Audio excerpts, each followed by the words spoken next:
You know, a lot of people are commenting in the chat about feelings of anxiety right now, either because they've been furloughed or because their workplaces, there's so much unknown.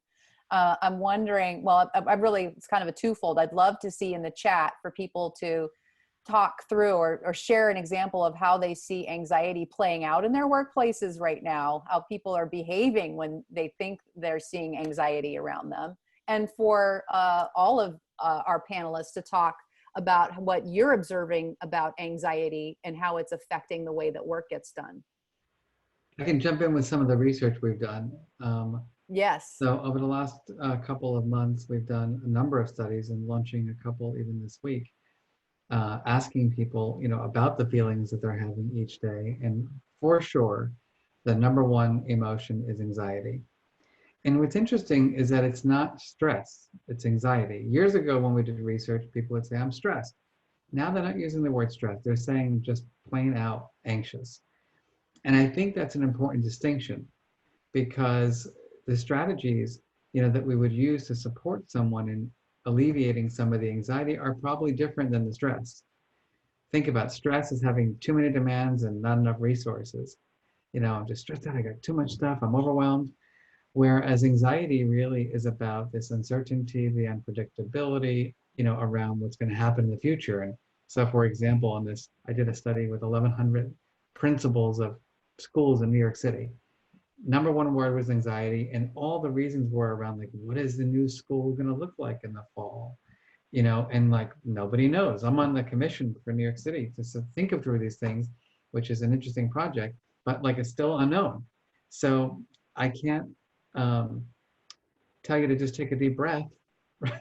You're gonna take a lot of deep breaths between now and September. So I think we have to get really granular here, in helping people identify the feelings that they're having around work and around family life and other things, because that clarity will help, I think, support them in managing those emotions with more helpful strategies.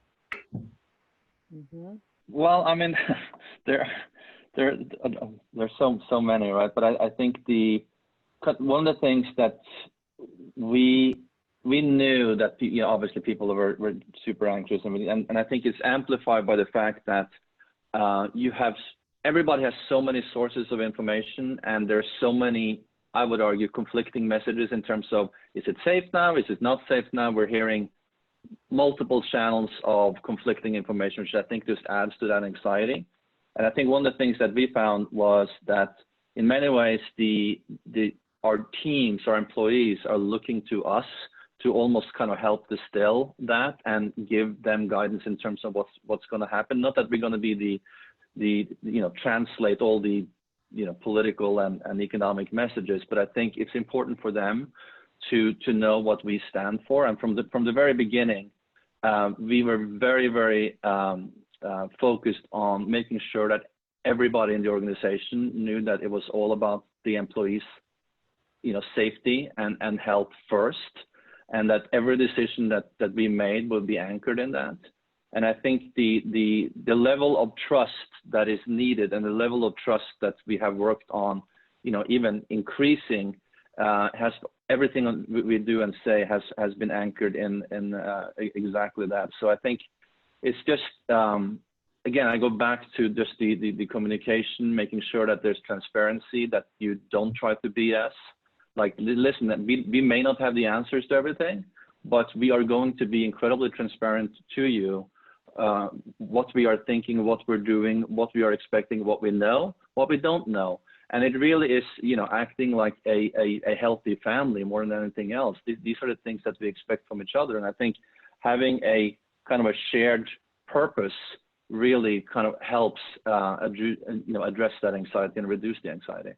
Mm-hmm. I want to just jump in and say one thing that's just coming to my mind, which is that, like, we have this assumption that anxiety is bad, right? And so we go in with thinking we have to fix the anxiety. And I think that's where we get it all wrong from the beginning. Like, it is freaking normal to be anxious right now. And it's okay, because everybody's feeling that way. So, wow, we all got permission to feel anxiety. Woo, I can be free to be anxious. And it also assumes that we all are emotional basket cases when we're anxious. You know, in the spirit of true transparency, I've been anxious my whole life, and I'm pretty successful. So it's about not getting rid of your anxiety. It's about learning how to live with it and manage it so that you can achieve your dreams in life. You can be a good husband, wife, partner. You can be an excellent boss. I think that we have to just get rid of labeling these emotions as good or bad and just be more accepting of them all. Mm-hmm.